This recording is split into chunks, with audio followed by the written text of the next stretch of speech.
Profitant de la tenue de la deuxième session ordinaire budgétaire du conseil municipal de la ville de Nkayi, le collectif des sénateurs de la Bwenza, conduit par le vénérable sénateur Kaya Magane, est venu faire la restitution des travaux de la première session ordinaire, dite budgétaire, de la 4e mandature du Sénat.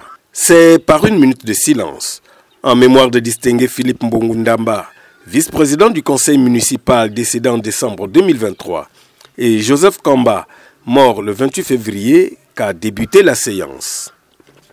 Cette communication a permis aux distingués conseillers à mieux comprendre l'étendue du travail abattu par les sénateurs au cours de cette session, qui a eu 17 affaires dont 11 ont été traitées.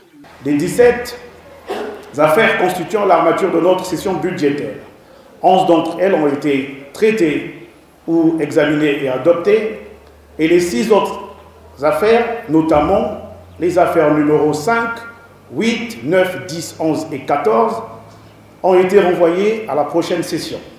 De cette kyrielle d'affaires traitées ou examinées et adoptées, nous vous proposons les 3 morceaux choisis suivants. Affaire numéro 1, projet de loi de finances pour l'année 2024. Affaire numéro 6, projet de loi portant orientation de la réforme de l'État. Affaire numéro 7, séance de questions orales avec débat. S'agissant du budget de l'État, exercice 2024, il a été adopté dans un contexte national de reprise de l'activité économique marquée principalement par la hausse significative du cours du pétrole. Ainsi, le budget de l'État pour l'exercice 2024 a été arrêté à la somme de 2605 milliards 700 millions en recettes et de 2069 milliards 651 millions en dépenses.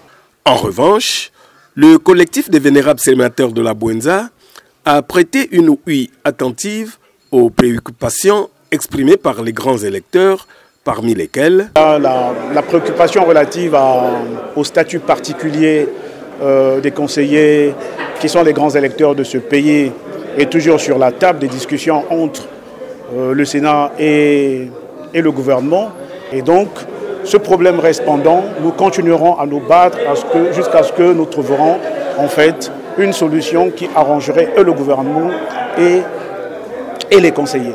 Les distingués conseillers, ravis de cette descente, donnent leurs sentiments. En premier, ces sénateurs qui ont bien voulu effectuer la descente pour nous rendre compte de la synthèse, de façon synthétique, des travaux qu'ils ont eu à réaliser. Ce que le gouvernement est en train de faire, sont de très bonnes choses, mais il est question que nous aussi, au niveau des collectivités locales, prenons le train en marche, avançons avec nos propres initiatives afin de nous arrimer au plan national de développement, ainsi que assurer notre mission de promotion du développement endogène ou du développement local de manière participative. Signalant que cette rencontre est la première du genre avec les sénateurs nouvellement élus en août 2023.